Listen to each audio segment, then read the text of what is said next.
गुरु कर मन मोह, गुरु कर मन मोह, गुरु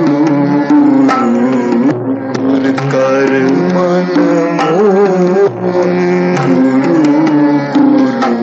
गुरु कर मन मोह, गुरु बिना मनाही हो,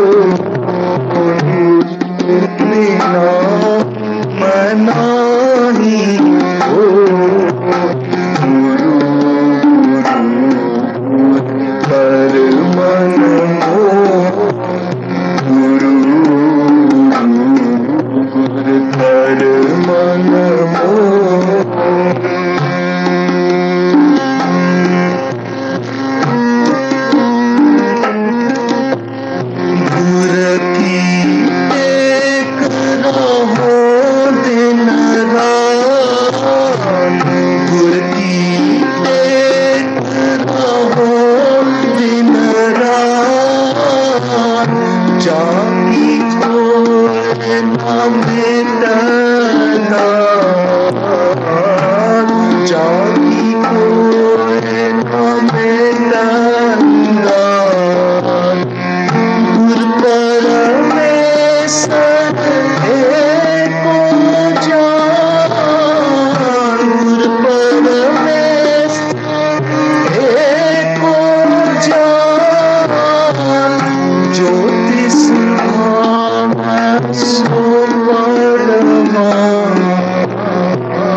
जापै गुर का सेवक नह दिस जापै गुरु गुरु गुर कर मन मोह गुरु गुरु गुर कर मन मोह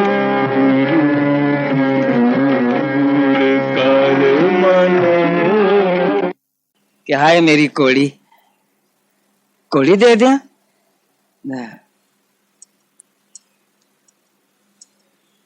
उसने सरबंस दान कर दिता है, सरबंस वार दिता है ते इसनू कोड़ी दा मुंह फुर पिया है। अफसोस, मेरी कथा करके कथा सुन के असी किथे जावांगे? कौन सा डिब्बा फड़ेगा? किधरे कोई टोई नहीं। टोई तिस ही नो मिले जिन पूरा गुरु लब्बा, और लब पवे तो फिर गुरु छड़े ना, उसदा लड़ फड़ लवे।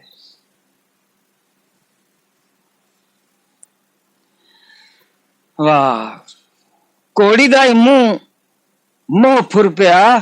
हे महाराज, कोड़ी ता है नहीं, देखो जिस द्वारे,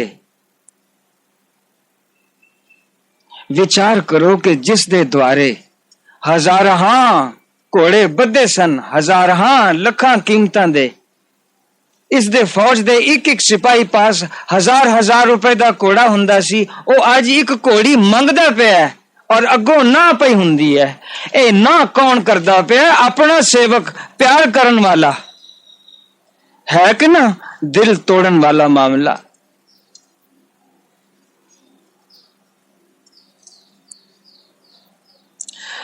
आखदे हन मंसूर नूं जदों सूली चाड़न दा हुक्म शरा दे काजियां ने दे दिता, मंसूर जा रहा है सूली चढ़न।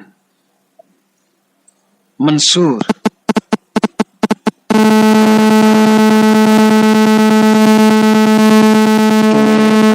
रब वसदा है, सब दे अंदर रब वसदा है, लेकिन हुक्म हो गया ए अपने आप नू रब कहंदा इस नू सूली ते चाड़ो। उसदा जलूस कढ़िया गया, सारा शहर वेखदा पिया, भीड़ लगी पई है। मंसूर नू संगला नाल बन्या। मंसूर खुश है, वो निडर है कि मौत क्या चीज है, रब है मेरे अंदर, उसकी जोत है और मैं महाजोत नाल रलना है। इहदे विच डरन दी किहड़ी गल है? ऐसी प्रतीति आ जाए तो असी पास हां। खलकत बाजारां विच जुड़ी खड़ी है, कोई तमाशा देखन तो, कोई प्यार तरस नाल अथरू वगाउण वास्ते खड़ा है। शराह वालियां दी संग दिली ते फिटकारा पाउण, पर इन्हां खड़ियां नूं हुक्म होया कि इस लंघदे मंसूर नूं सारे पत्थर मारो, रोड़े मारो। जड़ा रोड़े ना मारेगा, जड़ा पत्थर ना मारेगा, उसनूं भी मौत दी सजा मिलेगी। सारे मजबूर हो गए, सारा शहर डर गया कि मैं भी सूली चढ़ांगा। बाबा चुको, पत्थर चुको तो मारो इनू। सब ने पत्थर मारे, लेकिन मंसूर निडर है। रोड़े पैंदे हन, शरई लोग, काजी लोग थुकदे भी हन, लानता भेजदे हन, पर वो बड़े खुशी नाल, आनंद नाल टुरिया जा रहा है। मंसूर दा एक मित्र है उस भीड़ दे विच खड़ा, जिसदा नाम है शिबली। मंसूर दा सत्संगी कहंदा हाय मैं भी इसनू मारांगा, अगर ना मारांगा तो मैनू भी सजा मिलेगी। ओह ये तो मेरा सत्संगी है, मैं की करा? ए दुविधा।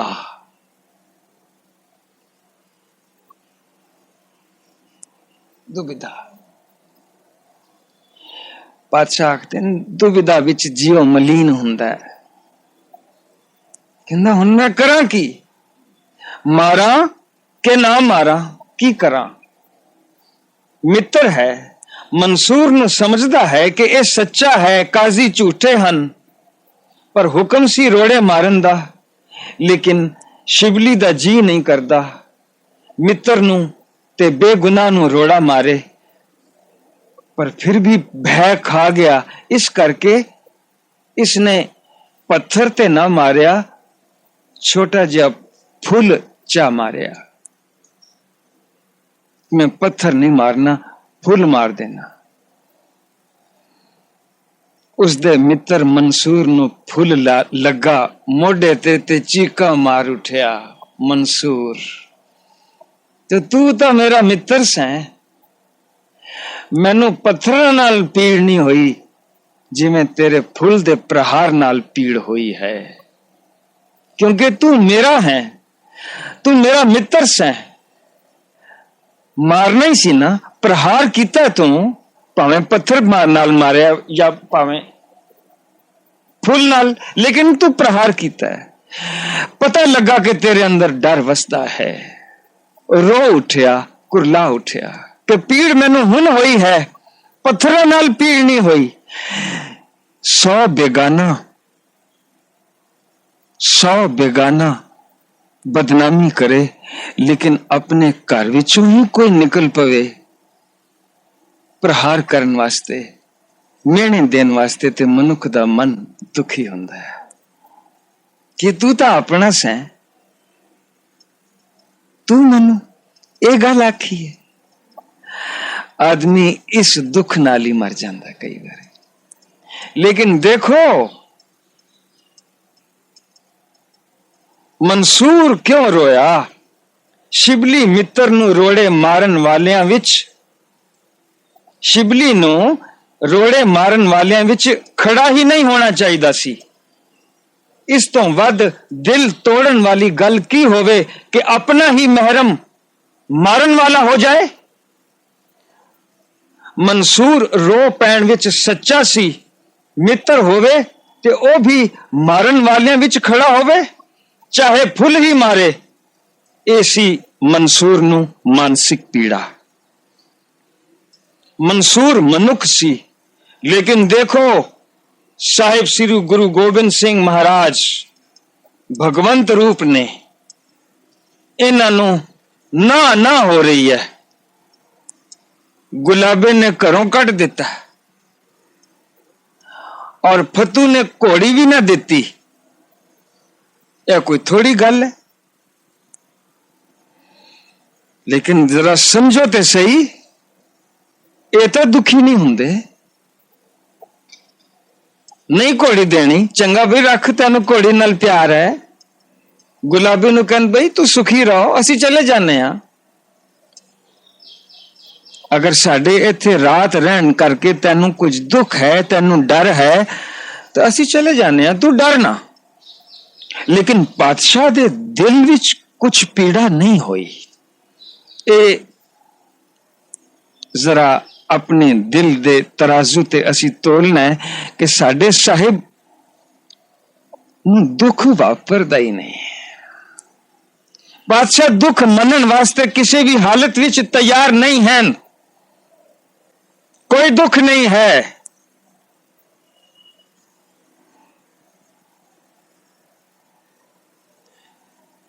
इस दे मगरों महरम ते सिख वड्डा फत्ता है, आखदा कोड़ी है नहीं, कोड़ी तो है सी, दे देवे तो वह दुश्मन दी हद विचों छेती निकल जांदे, पर उसनू कोड़ी वधिक प्यारी है उस तो जो उस लई ते उस दे देश वासियां लई घोड़े, लश्कर, फौजां, घर-बार, किले, पुत्र, परिवार वार के आ रहा है।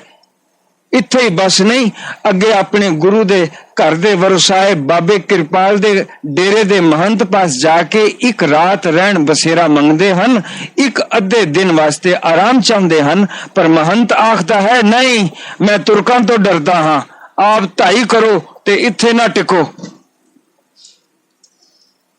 छेती चले जाओ। लेकिन महाबली जी गुरु गोबिंद सिंह अपने दिल नू साबित रखते हन, तोड़ते नहीं। पातशाह फरमांदे हन, जो नर दुख में दुख नहीं माने। दुख ते साडे सारें दे जीवन विच आंदे न, लेकिन सीखण वाली गल की है, सिक्खी की है, जो नर दुख में दुख नहीं माने, सुख स्नेह और भय नहीं जाके कंचन माटी माने।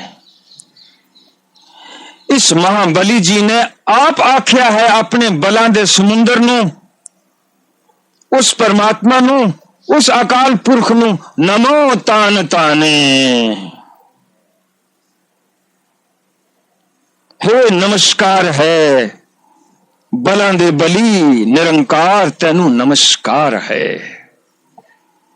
और ये जो बल प्राप्त है, मन दा बल, मानसिक बल, ये तेरी कृपा नाल मैनू प्राप्त है। मैं तेनू ही नमस्कार करदा हां, नमो तान ताने। ये कौन हन?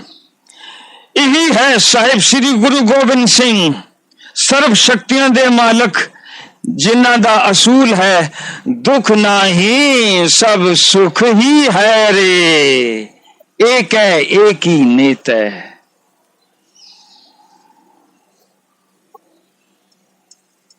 अगे चाले पाए गऊआं जांदियां सन, गुजर नू देखिया, उस तो दुध मंगिया।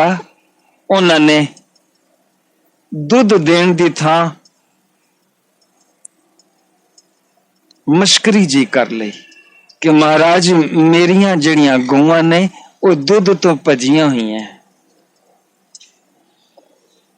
पातशाह ने कहा, भलिया पुरखा बह जा, तू चो ते सही, साईं मेरा थना विच दुध पा देगा।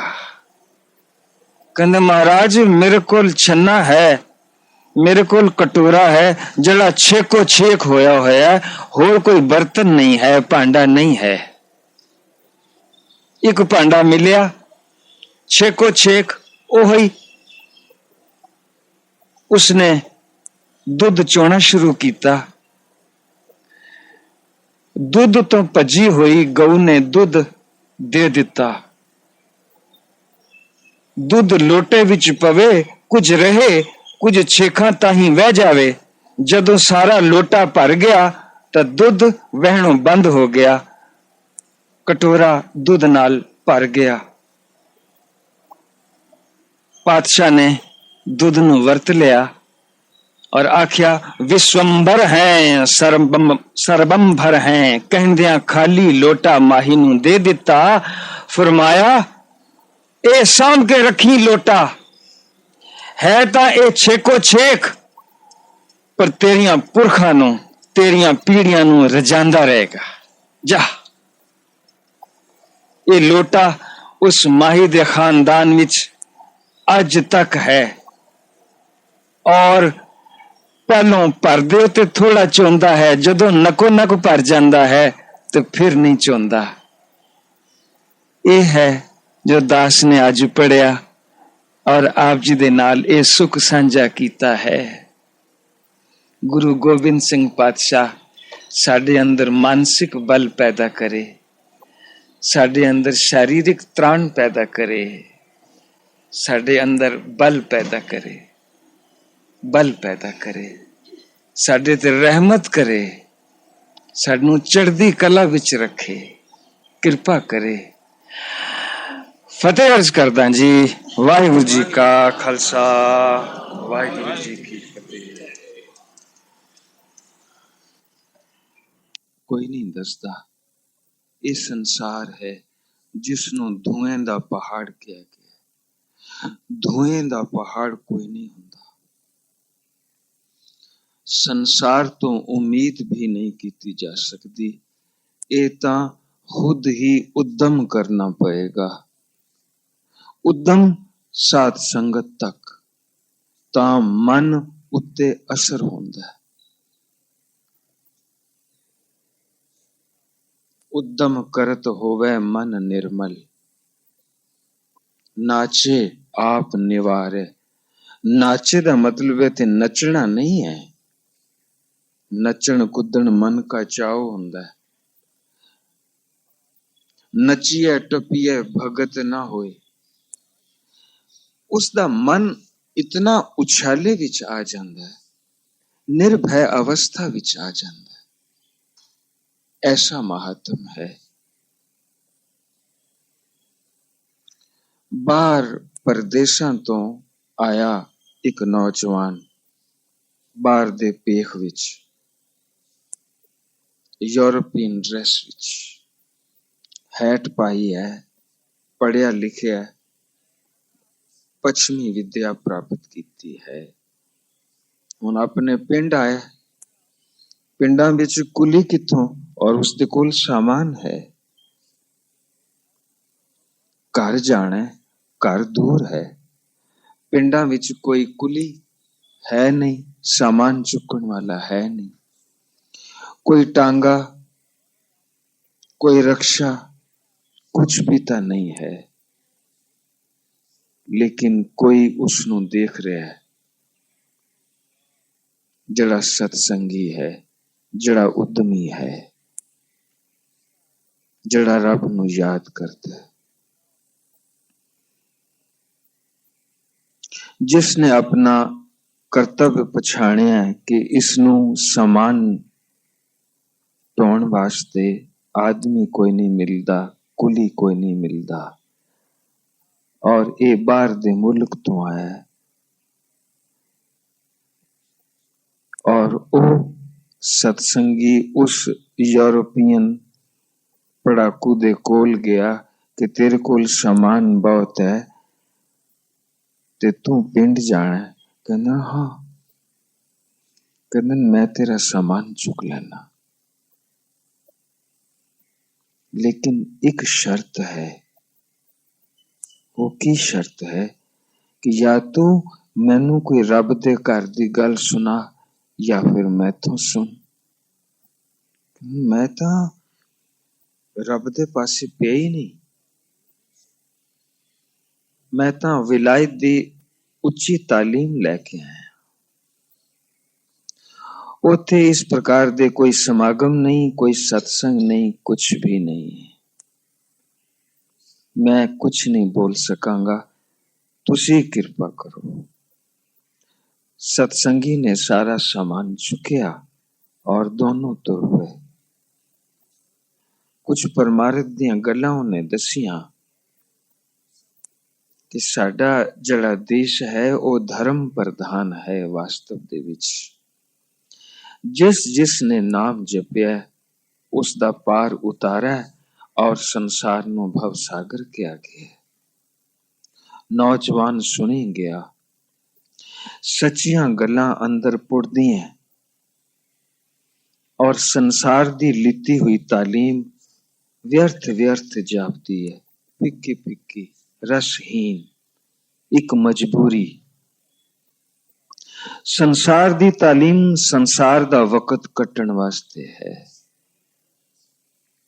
और परमार्थ दी तालीम साधन करके उस प्रभु नाल मिलन दा एक जतन है। ओदी कृपा ऊपर भरोसा है कि वो साडी बांह फड़ लेगा, क्योंकि पुरसलात का पंथ दुहेला। वो पुरसलात दा बड़ा मुश्किल रस्ता है, उथे सहारे दी लोड़ पएगी। बेहतर ये है कि इथे नाम जपया जाए, सत्संग किया जाए। और उस सत्संगी ने अपनी कहानी कहनी शुरू की थी और फिर दस्या कि देख भाई, अज तो 3 दिन बाद मैं ये शरीर छड़ देना है। मैनू सदा आ गया है और अज तो 3 दिन बाद मैं शरीर छड़ देना है। और मैनू जिवें चावले पहनदे ने, रब्बी चावले पहनदे ने, उस दे मुताबिक उस मालिक ने मैनू सोहनी थां बख्शनी है सचखंड विच। तू सारी उम्र जो जवानी है वो विलायत विच गुजारी है, मोह माया विच, झूठे रसां कसां विच, और 8 दिनां नूं तेरी भी मौत हो जानी है। और ये गल सच करके समझी। तेनू विश्वास नहीं आएगा, तेनू विश्वास आएगा जदों मैं शरीर छड़ देंगा। तेरे कोलों लेखा मंगिया जाएगा और तेरे चंगे और माड़े कर्म देखे जाएंगे, तेनू समझाए जाएंगे और तेरे कोलों पूछा जाएगा, देख भाई तेरी किस्मत विच नरक भी है जैसे तेरे कर्म हन, लेकिन थोड़ा जिहा वक्त वास्ते तेरे वास्ते स्वर्ग भी है, बैकुंठ भी है। और रब वालों कृपा द्वारा ये है कि तेरी मर्जी ऊपर निर्भर है कि तू पहलों स्वर्ग जाना है कि नरक जाना है। हे भाई, हे नौजवान, जदों तू उत्थे पहुंचेगा ते तू आखी कि जी मैं स्वर्ग जाना है, मैं बैकुंठ जाना है, पिछों भावें मैनू नरकां विच भेज देना, लेकिन पहलों मैं स्वर्ग ही जाना। और ऐ नौजवान, उस बैकुंठ धाम दे विच तू मैनू बैठा देखेगा, जदों मैनू बैठा देखेगा मेरे पास आ जाई, क्योंकि तू सत्संग कीता है। इस सत्संग दा भी बड़ा महाफल है।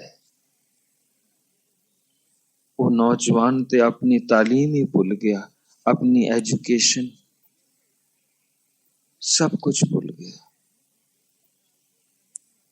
रंग चढ़ गया, गंभीर हो गया। 3 दिनां दे बाद वो सत्संगी अकाल चलाना कल गया, उसनू यकीन हो गया।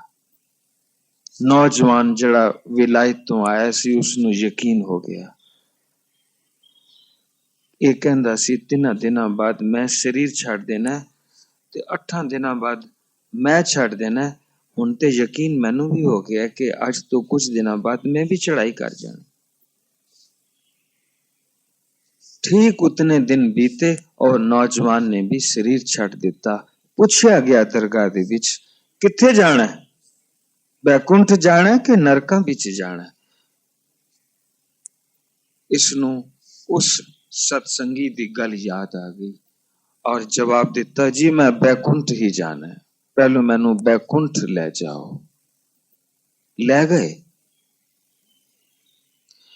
बैकुंठ विच जाके उसने अपने सत्संगी नू देख लिया जिसने उसका सामान चुकिया सी दुनिया विच।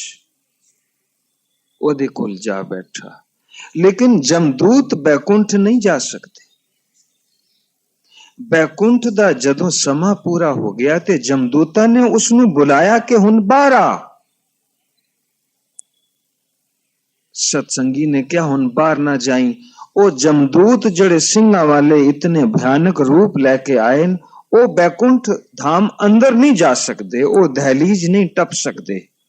और तू बैकुंठ धाम नू छड़ के ना जाई,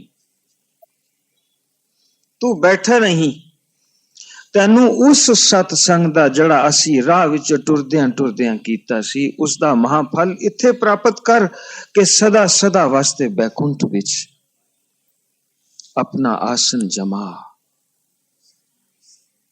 नहीं गया उन्हां दे कहण ते, जमदूतां दे कहण ते नहीं गया और बैकुंठ विच ही उसदा वासा हो गया। पातशाह फरमांदे न, साध संगत बिन तरियो ना कोई। और सत्संगत ऐसी जानी है जिथे इको नाम वखाणी है।